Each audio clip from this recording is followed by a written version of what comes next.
Les zadistes sont à l'œuvre, les étudiants mécontents sont à l'œuvre, et puis les cheminots, évidemment, alors que le Parti socialiste est en train de se reconstruire et que le président de la République s'exprime de nombreuses fois en ces jours-ci. Et c'est avec Jean-François Debat, le maire socialiste de Bourg-en-Bresse, que nous sommes aujourd'hui, qui est aussi le président du groupe socialiste au Conseil régional Auvergne-Rhône-Alpes.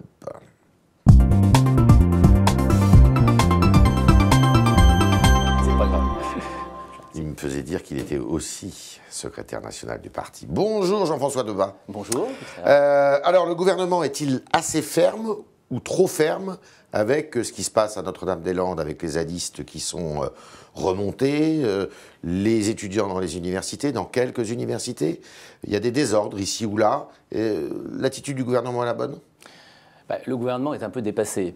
Il engage un processus à Notre-Dame-des-Landes qu'il ne sait pas gérer, probablement faute d'être allé au bout de toutes les discussions, avec des manifestations qui ne sont pas acceptables dans leur violence, mais dont on voit bien que le gouvernement n'arrive pas à sortir. Toutes les violences sont condamnables, celle de Nantes et celle d'ailleurs. Dans les universités, on voit bien que le blocage continue dans certaines universités. Contrairement à ce que dit le président de la République, la majorité des étudiants qui font le blocage. Qui constituent une minorité. Ils se constituent toujours, mais toujours, vous savez, moi j'ai une expérience aussi très ancienne, c'est toujours une minorité d'étudiants, mais ce sont quand même des étudiants, et finalement, aujourd'hui, on voit bien que les phénomènes de blocage peuvent dégénérer dans des phénomènes de violence. C'est le constat d'une incapacité à dialoguer. Mais vous qui avez fait des hautes études, puisque vous avez fait l'École nationale d'administration, vous savez qu'il n'y a rien sans sélection, et d'avoir introduit un minimum de sélection pour éviter l'échec en université, c'est normal? Il y a on a apporté une mauvaise réponse à un vrai problème. Le APB posait un problème de tirage au sort sur la fin, sur 10 000 étudiants. Qui était le mécanisme de Une fois qu'on avait fait ces choix, l'immense majorité des étudiants trouvaient un choix, et à la fin, on avait un système pour, je dirais, trier dans des filières fermées qui concernaient 10 000 étudiants. Pour régler ce problème de 10 000 étudiants qui étaient soumis à un tirage au sort, ce qui n'était probablement pas une bonne méthode, on a soumis 800 000 étudiants à un phénomène de tri général et de lettres de motivation par centaines de milliers, voire par millions. C'est un peu logique, non? Non, parce que pour régler un problème ponctuel, on fait un tri général à l'entrée à l'université. Aujourd'hui, la question c'est de savoir si la sélection dans l'université, sous la forme du passage des diplômes, c'est ce qui se passait jusqu'à présent, puisqu'il n'y avait pas 1 sur 2 qui passait en deuxième année. Ça n'est pas en soi condamnable. La difficulté, c'est qu'aujourd'hui, ça devient une loterie pour les étudiants, puisque avec admission post-bac, quand vous aviez votre premier choix, eh bien, c'était votre premier choix. Aujourd'hui, c'est un grand nombre de choix, et il y aura cette possibilité de tri sur l'aide de candidature. Très franchement, tout le monde a fait des lettres de candidature. Est-ce qu'il est sérieux aujourd'hui de dire qu'il y aura 8 millions de lettres de candidature et de motivation qui seront lues sérieusement? Il y a une petite fac à Bourg-en-Bresse, de droit, si je me souviens bien. Nous avons actuellement à peu près 3 000 étudiants. Il n'y a pas de dépend de Lyon 3. Il n'y a pas de souci chez vous? Non, si, pour un motif. C'est que le système de Parcoursup assèche, rend impossible l'inscription directe d'étudiants qui ne sont pas issus de l'Académie lyonnaise. Donc ça veut dire que les gens qui sont à 30 km de chez moi ne peuvent pas venir à Bourg-en-Bresse. Alors il y a le climat social aussi dû à la grève SNCF. Vous allez militer contre cette réforme? Le problème, c'est que le gouvernement se trompe de cible, ou plus exactement prend le statut des cheminots comme un étendard de ses capacités à réformer, pour ne pas régler le véritable problème qui nous engage tous, qui est la question de l'avenir du rail et de la reprise de la dette de la SNCF. Le président de la République s'est exprimé là-dessus. Alors, il s'est exprimé, alors j'observe, il devrait s'exprimer plus souvent, parce que chaque fois qu'il parle, il enlève un peu de flou. Mais il y a 3 jours, nous étions sur une reprise partielle et progressive d'une partie de la dette. Aujourd'hui, on est sur une reprise de la dette conditionnée à des questions de statut qui n'ont absolument rien à voir. Enfin, vous êtes avec les cheminots, quoi. Aujourd'hui, le fait de prendre, je dirais, de mettre devant le visage des Français le statut des cheminots comme étant le responsable de tout, effectivement, c'est un leurre. Pas tout à fait le et discours, aujourd'hui, l'enjeu, c'est la question de l'avenir du rail. Est-ce qu'on ouvre la concurrence? Comment? À quel rythme? Ils disent oui. Deuxièmement, comment reprend-on la dette qui, pour l'essentiel, est quand même une dette liée à des infrastructures d'État et que la SNCF ne peut pas porter seule? Vous êtes inquiet pour le climat? Vous trouvez que le climat social se tend Je trouve qu'aujourd'hui, effectivement, on sent des mécontentements. Oui. On sent il n'y a pas des colères. de convergence des luttes. On sent des... c'est pas à moi de le dire, mais chacun voit bien aujourd'hui que ce n'est pas le sujet d'actualité dans la réalité aujourd'hui. C'est aux forces syndicales de savoir si elles veulent unir leur lutte. Moi, ce que j'en vois aujourd'hui, c'est je commence à voir un certain nombre de gens qui sont déçus, qui sont désappointés, qui se disent finalement, encore une fois, on va être désappointement. Oui, et il y a également une colère dans un certain nombre de milieux, notamment chez les retraités, qui ne comprennent pas les mesures qui leur sont demandées, alors que par ailleurs, eh bien, des sommes considérables sont données aux plus riches. Dimanche soir, vous regardiez PSG Monaco ou le président de la République, Bourdin et son collègue Plenel? J'ai regardé le match Macron-Bourdin-Plenel. Qu'est-ce que vous en avez pensé? Qu'il s'agit d'un exercice de communication bien orchestré. Est-ce que ça dégrade la fonction présidentielle d'un match de catch comme ça? Non, je pense que le président de la République l'a souhaité ainsi, pour montrer à une partie de son électorat, celle qu'il vise, qu'il est capable de débattre, de se battre, de rentrer dans l'arène, alors qu'on lui reproche souvent, ce qui est vrai, d'être trop loin, ce qui est vrai, d'être hautain parfois, donc, ce qui est vrai également. De faire ça. Ça rentre dans sa communication. D'accord. Mais vous avez passé 3 heures de temps j'ai trouvé, sans dormir? J'ai trouvé que cet échange a permis au président de la République, du coup, de ne pas dire grand-chose. Oui. Et que vous avez appris plus de choses avec Pernaut? Pratiquement. Oui, d'accord. C'est un président qui est loin, vous êtes d'une ville moyenne, on va dire, sans vous faire outrage. Oui, une ville moyenne. Une ville moyenne, oui. Une agglomération de 130 000 et une ville de 43 000 habitants. Le côté Paris-Province, vous le sentez président urbain on commence cette fois-ci à le sentir fortement. Quand, par exemple, je prends un seul exemple, les orientations principales qui sont données sur le TGV demain, c'est la liaison de métropole à métropole. Où sont les agglomérations moyennes de 100 000, 200 000 habitants dans ces dessertes? Vous avez des trains pour aller à Lyon, vous? Oui, pour aller à Bourg-en-Bresse aussi. Non, mais de Lyon à Bourg-en-Bresse, je veux dire. Mais même de Paris à Bourg-en-Bresse. Oui, nous entendons également les garder. Ce que l'on voit, c'est qu'en réalité, je crois que le président de la République ne connaît pas et ne s'intéresse pas à ce qui se passe sur les territoires. Parce que c'est pas un faux procès, la véritable fracture que je sens, vous savez, la véritable fracture que je sens, c'est plutôt celle entre ceux qui sont à l'aise dans la mondialisation vers laquelle le président veut à toute force préparer, ouvrir le pays. Il n'a pas raison. Et ceux vous qui voulez qu'on soit en retrait de la mondialisation? Je pense qu'aujourd'hui, la question c'est de savoir si on doit adapter à marche forcée notre système à ce qui se passe à l'extérieur et encore, parfois de manière caricaturale, ou si on maintient des outils de régulation du libéralisme ambiant. Chacun sait que plus on libéralise, qu'on ouvre, moins on régule, et plus il y a d'injustice, et puis il y a par ailleurs de surexploitation de la planète. Alors, est-ce que le PS se prépare justement à cet avenir? Donc, vous avez un nouveau secrétaire général. Premier secrétaire, Olivier Faure, vous êtes proche de lui. Tout à fait. Dans quelle direction vous allez travailler? Vous savez, nous avons subi une déroute historique. Non. Je vais vous faire... Il y a 9 mois, au début du mois de juillet, on me disait « vous êtes mort ». À l'automne, on nous disait « vous avez peut-être une petite chance de survivre ». Maintenant, on nous dit « ça sera long et difficile ». Vous noterez quand même qu'il y a des évolutions. Si dans les 9 mois qui viennent, nous progressons autant que dans les 9 mois derniers, nous aurons continué à avancer. Au-delà, nous avons subi une déroute politique dont il faut tirer les conséquences. Nous nous réorganisons autour d'une nouvelle équipe, d'un parti rénové, plus resserré. Nous sommes 24 au secrétariat national. Alors vous étiez 80 ? 80, et que dans tous les autres partis, on est également dans cette armée mexicaine.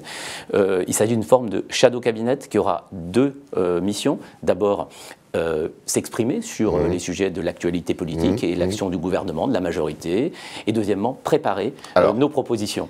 Et c'est ça l'enjeu. Question technique, avant vous étiez trésorier, vous êtes occupé de la vente de Solferino, vous avez vendu combien finalement? 45 millions d'euros. 45 millions. Vous allez vous installer où? Nous allons nous installer avec un choix qui sera fait par le premier secrétaire et l'équipe à laquelle j'appartiens dans les tout prochains jours, d'ici, je pense, une quinzaine de jours. À quel endroit? Écoutez, ça n'est pas encore décidé. Non, il y a plusieurs hypothèses. Ça peut être dans Paris? Il y a plusieurs hypothèses. 13e, 12e arrondissement? Ça peut être... Honnêtement, il y a trois adresses possibles. Nous faisons les études, je vois cet après-midi même les architectes. Je présenterai cela à Olivier Faure et nous prendrons une décision dans les 15 jours qui viennent. C'est quoi les 3 sites? Écoutez, permettez-moi de conserver. Géographiquement, les périmètres. En gros, un plutôt central dans Paris, mais relativement onéreux, un plutôt périphérique dans Paris et un immédiatement de l'autre côté du périphérique. D'accord. Alors, vous êtes chargé d'un dossier qui est celui des transitions écologiques et énergétiques, c'est celui de Nicolas Hulot. Oui. Il fait le job, Nicolas Hulot, ou vous le trouvez absent? Je pense surtout qu'il se rend compte qu'il n'a pas de soutien et que les enjeux qu'il porte avec sincérité ne sont pas dans l'agenda du président de la République. C'est pas un gouvernement écologique? Non. Non, parce que l'écologie... Tout comme l'était Hollande, il n'était pas écologique, Hollande. Il y a eu des avancées, il n'y en a pas eu assez. Je ne les ai pas vus, moi. Bah, la loi de transition énergétique. la loi de transition énergétique. Oui, mais sur le nucléaire, on n'a pas avancé d'un pouce. Je conviens, hormis de mettre dans le débat public le fait que le maintien de la production, de la part de nucléaire n'était pas un absolu, contrairement à ce que nous disions tous depuis 30 ans. Je conviens volontiers que cela a été insuffisant. En revanche, aujourd'hui, on voit bien que Nicolas Hulot n'est pas soutenu. Pourquoi? Parce que gérer les transitions et mettre de l'écologie dans la production, dans l'énergie et dans l'habitat par exemple, ça veut dire réguler l'économie. Parce que spontanément, lorsque l'on dérégule, ce qui est la position du gouvernement, eh bien par définition, on laisse la place au profit maximal immédiat, qui est la principale logique. Et aujourd'hui, Nicolas Hulot est coincé finalement dans un gouvernement qui ne partage pas les projets qui sont les siens. Deux petites questions de personnes. Luc Carvounas, que vous connaissez bien, tout à fait. Regrettait dimanche dans un tweet la volonté d'Olivier Faure de diriger le PS avec ses seuls soutiens, le rassemblement. Ce n'est donc pas pour maintenant. Le rassemblement a porté sur... nous avons eu pratiquement 50% des voix au sein du mouvement. On ne peut pas nous faire tous les reproches à la fois. On voulait une ligne claire. Bien sûr, une ligne claire, mais une majorité claire aussi. Il y a quelques semaines, on disait que finalement, rassembler trop large, c'était perdre en cohérence. Aujourd'hui, il y a un bureau national et un conseil national qui correspondent à la proportion des voix exprimées par les militants et un secrétariat national, 24 personnes, qui présentera des projets de résolution et qui seront soumis au vote et des militants et des sympathisants et donc des instances du parti. Ça, c'était la première personne. Il y a une deuxième personne et il y en aura une troisième. Deuxième, François Hollande, vous avez lu son livre? Je ne l'ai pas encore lu. Vous allez le lire? Je jetterai probablement un œil. Je pense que c'est toujours positif. Je le connais bien, qu'un responsable politique... C'est utile qu'il parle encore aujourd'hui? C'est sa liberté. Je crois que je le vois de temps en temps. Il est dans son rôle. La reconstruction doit se faire avec une nouvelle génération. D'accord. Donc il n'a pas sa place. Troisième personne, c'est Laurent Wauquiez, qui est le président de la région dans laquelle vous êtes élu également. C'est moins un ami. Vous le voyez comme étant le principal opposant du président de la République? C'est ce qu'il voudrait et c'est ce que voudrait probablement Emmanuel Macron. Aujourd'hui, quand Emmanuel Macron n'a en face de lui, ou en tout cas veut n'avoir en face de lui, qu'une droite dure et une extrême gauche, finalement, il se frise les moustaches. Son grand objectif, c'est qu'il n'y ait plus de droite modérée et certainement pas de gauche modérée, de gauche de gouvernement responsable. Donc notre objectif à nous, c'est de revenir sur la scène politique pour incarner une opposition de gauche, responsable de gouvernement, mais de gauche, parce que autrement... Lui, il est de droite? Laurent Wauquiez, la politique qu'il mène est assez claire et d'ailleurs elle est jugée comme telle par une majorité très nette de Français. Et les gens de gauche aujourd'hui, il faut être très clair, ils se détournent de Emmanuel Macron, ils ne se tournent pas encore pour autant vers nous. C'est notre travail dans les 2 ans qui viennent. On continue avec Jean-François Debat et avec vous, chers internautes, et puis Jérémy Ponthieu qui vient poser vos questions.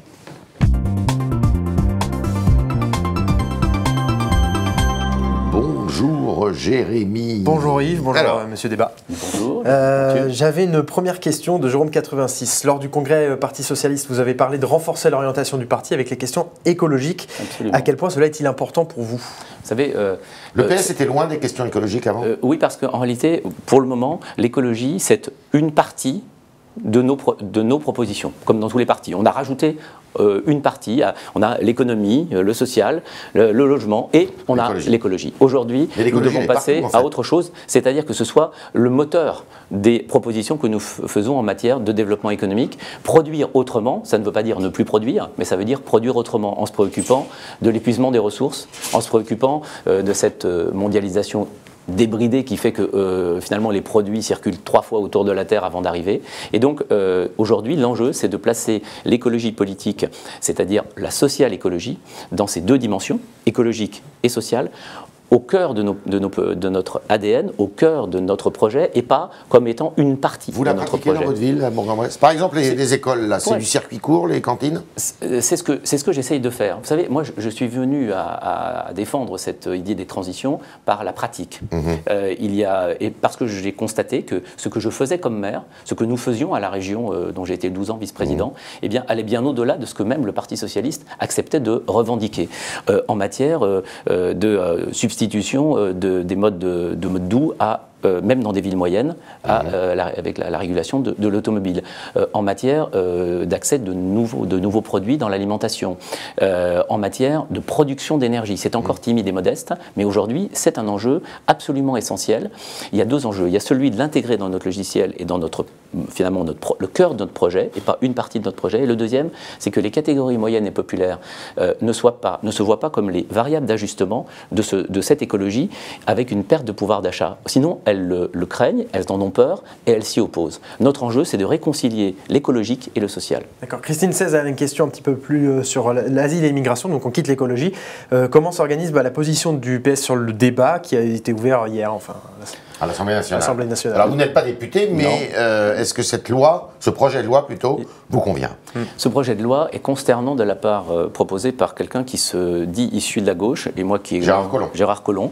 Vous le connaissez bien? Je trouve que je le connais très bien depuis longtemps, et je suis consterné de voir qu'il porte un projet qui renie à ce point la philosophie qu'il a défendue, ou en tout cas celle de la gauche. Pourquoi? Parce que quand on parle de submersion, quand on dit aujourd'hui que une partie de la France se sent submergée par l'immigration, on emploie les mots de Marine Le Pen. Oui, lorsque l'on augmente le délai de rétention, augmente le délai de rétention pour le passer à 90 jours, délai d'emprisonnement, alors que 80% des éloignements sont faits dans les 12 premiers jours, on agite finalement un drapeau pour essayer d'expliquer aux Français. Les éloignements ne sont pas faits. Mais est-ce qu'ils seront mieux faits en mettant 90 jours, c'est-à-dire 3 mois, des personnes en rétention, c'est-à-dire quasiment en privation de liberté? Non. Tout est fait en réalité aujourd'hui pour dissuader les demandeurs d'asile de faire leur demande d'asile. L'idée pour réduire, j'ai une petite expérience de juge administratif, si vous voulez réduire les délais d'examen des demandes, d'abord l'asile peut être accordé en quelques semaines, ça n'est que quand on le refuse qu'il y a des délais, et il faut augmenter les moyens de la Cour nationale du droit d'asile pour permettre des jugements plus rapides des contentieux qui peuvent être légitimement portés. Pour les ramener dans leur pays, les demandeurs d'asile, déboutés? S'il y avait une solution miracle, je pense que chacun l'aurait trouvée. Je dis simplement aujourd'hui que le message qui est envoyé, l'orientation de ce gouvernement, c'est la réduction de la capacité des gens à demander l'asile. C'est un recul, il n'est pas acceptable. Autre projet du gouvernement, 150 motards ont manifesté samedi devant la préfecture à Bourg-en-Bresse contre la limitation à 80 km/h. Quelle est votre position sur la question? Lacombe Lucien, lui, se félicitait chez nous de cette mesure. Lacombe Lucien, en référence à Modiano. Et une période plutôt sombre d'ailleurs. Lacombe Lucien. Cette mesure a les apparences d'une mesure de bon sens de réduction de la vitesse. Son caractère absolu, son caractère général, Vous êtes concerné dans le département? Bien sûr. Son caractère absolu et général, sans distinguer entre les routes qui sont des routes larges, droites, balisées, sécurisées, et les toutes petites routes, est excessif. Le président de la République l'a faite, cette distinction. J'ai noté. L'idée d'une expérimentation sur ce sujet est plutôt une bonne idée. Ce que je pense, moi, ce que je vois, c'est qu'aujourd'hui, la mortalité, c'est le téléphone, la mortalité, c'est surtout l'alcool, la mortalité, ce sont les substances, les drogues, etc. Et à se focaliser exclusivement sur la vitesse, qui est un facteur important, mais pas le seul. Eh bien, oui, mais finalement, les Français ont l'impression qu'on joue à la facilité. Vos administrés sont très remontés chez vous contre cette mesure? Ceux qui vivent en périurbain, oui. Je pense que moi, ce que j'ai proposé, c'est que nous ayons des contrôles d'alcoolémie systématiques aux entrées et sorties de la ville, le soir, mais aussi pendant les nuits. Parce que c'est là que les gens se tuent. Que nous ayons des contrôles de substances d'ingestion de substances de drogue beaucoup plus systématique. Aujourd'hui, c'est la solution de facilité et ça apparaît comme tel. Et donc, cette mesure, parce qu'elle est isolée et parce qu'elle n'entre pas dans une véritable stratégie, eh bien, apparaît comme une vexatoire vis-à-vis d'une partie de Français qui utilisent sa voiture le matin pour venir travailler. C'était Jean-François Debat, le maire de Bourg-en-Bresse, qui était avec nous ce matin, et on le remercie pour ses réponses. Merci Jérémy de nous être fait le médiateur de nos internautes, et puis à demain pour de nouvelles aventures.